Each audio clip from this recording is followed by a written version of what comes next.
rin tayo sa ating Bombo Network News at sa puntong ito ng ating pong balitaan, kapiling po natin sa linya ng komunikasyon via Zoom si Karine Magtubo, ang chairperson ng Partido Manggagawa. Welcome sa Bombo Radio Philippines. We are nationwide and worldwide. Si Bombo Dennis Hamito po ito at tayo po ay napapanood at napapakinggan sa lahat ng himpilan ng Bombo Radio Philippines. Welcome po sa ating Bombo Network News. Magandang gabi, Bombo Dennis. Magandang gabi sa ating tagapakinig. Magandang gabi po sa ating lahat. Opo, at tayo po ay napapanood na rin, Karine, no? At para ho sa ating mga viewers kahit nasa ibang bansa, yung mga overseas Filipino workers natin. So, eto po, ang nais po naming maitanong, kontento ho ba kayo doon sa posisyon ng Department of Labor and Employment sa usapin nitong TRO na 85 pesos na daily wage hike? Dahil may pronouncement kahapon, itong si Secretary Tolentino together with some other groups na mula sa labor sector at meron din yung mga employers. Kayo ho ba ay sangayon sa stand ng Department of Labor and Employment? Bigyan ko lang konteksto yung meeting kahapon. Kahapon August 7, nagkaroon ng coordinated na pagkilos yung mga labor groups natin from the National Capital Region, tapos kasama yung Cebu, kasama yung Negros, kasama yung Panay, bahagi ng Davao, para ipaabot sa Department of Labor and Employment ang ating panawagan na dapat tindigan at maging matibay ang ating Department of Labor and Employment sa kanyang paninindigan laban sa TRO ng mga employers sa wages, sa wage order number 27 na nasuspende dahil sa Pasig RTC TRO. So nagkaroon nga ng, bago magkaroon ng meeting ng National Tripartite Industrial Peace Council, nagkaroon ng short meeting with the group, no? Yung Nagkaisa Labor Coalition, kasama ang other groups like TUCP, isang short meeting with the secretary. So pinabot nga natin sa kanya na tayo ay hindi satisfied doon sa unang mga pronouncement ng Secretary of Labor na kumalpa yung mga manggagawa, hayaan yung korte na mag-resolve ng issue ng TRO sapagkat sa tingin namin, doon Secretary Tolentino should lead the fight against the TRO and sabihin niya na ang jurisdiction para doon sa mga apila ukol doon sa wage order ay dapat sa NWPC sinasagawa, hindi sa RTC. At ang pagpunta ng employer sa RTC ay isang illegal na hakbang sapagkat una sa lahat, they are all represented sa wage board na nag-formulate ng wage order na number 27 sa Metro Manila. So, after that dialogue, sinabi na namin kay Secretary Tolentino na we are also here para sabihin sa inyo na hindi lang sweldo at sistema ng pasweldo ang problem ng manggagawa na dapat natin pag-usapan, kundi ang usapin din ng contractualization, ang usapin din ng systematic na attack sa right to organize and join unions ng mga manggagawa, and we are requesting for a dialogue. So ang sagot niya sa amin is that all your positions i-discuss namin sa NTIPC na naghihintay ng meeting ngayon, at yung dialogue na sinasabi niyo, so other concerns ng manggagawa, ay pag-usapan natin sa Lunes ng 1:00 ng hapon. So after the NTIPC meeting, ito na yung position. Andun yung labor groups, TUCP, FW, iba pang mga labor groups, ECOP nandoon, DOLE, at nag-unite sila na sinasabihan ng ang korte na i-lift na yung TRO.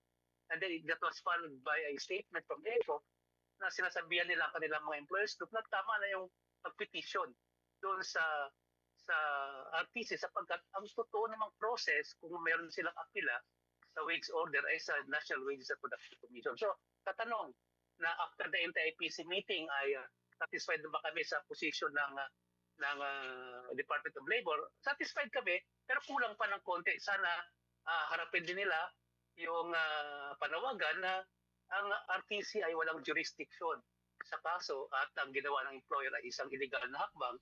Sa halip na pumunta sa NWPC, doon sila sa RTC nagpunta. So, satisfied ka di Bombo. Ayun. Okay, ito ho ang pinag-uusapan pa lang po natin dito, yung na-TRO na wage increase sa Metro Manila.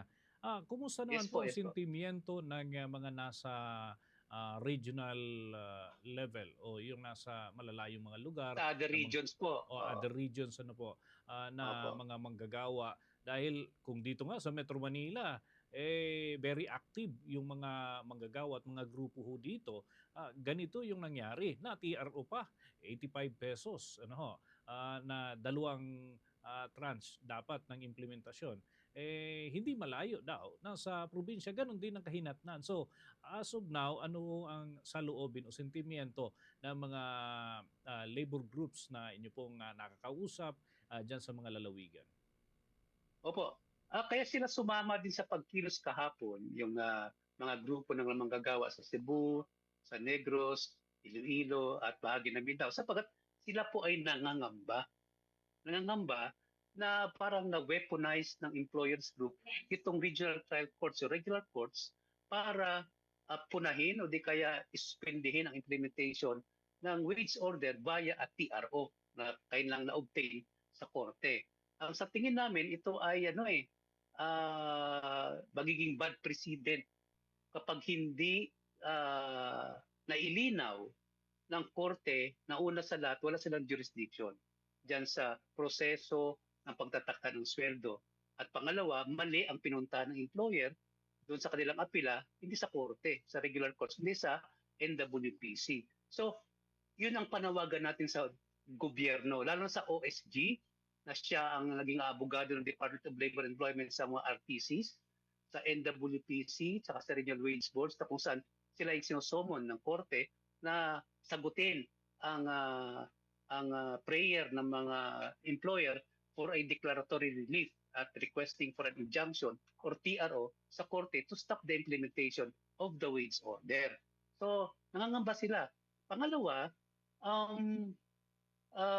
parang ang tingin nila, ang posisyon ng employer ay ayaw nilang tularan yung Metro Manila. Napakaran po nakakuha ang Metro Manila ng 85 pesos, supposed to be, dapat hindi malayo sa 85 pesos din ang makukuha ng mga taga-regions na nagpuproseso ngayon ng kanilang petition sapagkat hindi naman nalalayo ang cost of living sa Metro Manila at sa other regions. So may dalawang usapin dyan, no? Yung bad precedents, same time, dapat lumapit man lang ang sweldo ng mga manggagawa doon sa nakuha ng NCR sa other regions. Ayun, ano, sabay po nating antabayan at abangan itong mga development po na ito, ano. Okay, jumping into another topic, Karen, ano. Ano po naman ang inyong stand sa usapin ng Paxilica? Matapos po itong masabi ng Pangulo sa kanyang naging talumpati at meron ho na mga nagsasabi na makakalikha ito ng maraming trabaho para sa hanay ng mga manggagawa. Pero ano ho ang take po ninyo dito? Una sa lahat, dapat maging transparent ang ating gobyerno. Sabi ko nga, facts muna bago pirma. Di ba? Ano ba mga facts? Unang sa lahat ang mga tanong dyan. Number one, ano ba talaga ang tunay na role ng Pilipinas sa Paxilica? Tayo ba ay taga-supply lamang ng materyales para doon sa data center o di kaya components para sa data center? That's number one na tanong. Pangalawa, ano ang epekto kapag malaking porsyon ng kalupaan diyan sa bandang Clark gagamit para sa itatayong data center? Paano yung kabuhayan ng mga magsasaka diyan at mga katutubo? Pangatlong tanong is, meron ba tayong supply na kuryente at tubig na malakas na hinihingi ng data center na yan para siya mag-ooperate? Tapos, ilan ba talaga ang trabahong malilikha dyan? Para masasabi natin, kaya-aya yung offer. So, yung mga tanong na yan, na sinasabi ko, hindi pa yan nililinaw ng gusto ng mga gobyerno. At kaya sila ay nakagear na of signing a agreement, di ba? Sa comes November. So, ang panawagan natin, be transparent. Facts, ilabas niyo yung facts na hinihingi namin. Nang sa ganon, ay involved din ang ating mamamayan, lalo na yung mga apektado, doon sa pag-desisyon. Kasi hindi lang naman 'to issue ng ano, ng magkakaroon ng trabaho, eh. Issue ito ng disenyo ng development, issue ito ng paggamit ng ating lupa, issue ito ng, paggamit ng ating, resources tulad ng tubig, issue ito ng resources sa kuryente, 'di ba? At yung epekto doon sa ating food security, pati na yung sovereignty. Sino ba may control sa loob niyan? Government laws ba ng Pilipinas o other laws ang sasaklaw niyan? Yung mga bagay na yan ay hindi pa talaga na ililinaw ng gobyerno habang sila'y nananawagan na sumali yung Pilipinas. So, we call on the Senate, we call on the Congress to investigate and present definitive facts para makapag-decide din ang ating mga policy makers, pati yung ating mamamayan, kung para ba sa atin ang paksilika o hindi. Okay, with that, maraming salamat po, Ginoong Magtubo, para dito sa mga butil ng impormasyon na inyo pong naibahagi ngayong weekend. Ingat po kayo at magandang gabi na po sa inyo. Maraming salamat din, Bombo Dennis. Maraming salamat sa Bombo Radio. Magandang gabi po sa atin. Kabombo at mga ka-Star Nation, yan po si Ginoong Rene Magtubo, ang chairperson ng Partido Manggagawa. Yan ay kaugnay doon sa wage hike na temporary restraining order. Ano po? At yung usapin na rin ng Pax Silica. Dako naman tayo sa mga balita mula sa ating mga himpilan.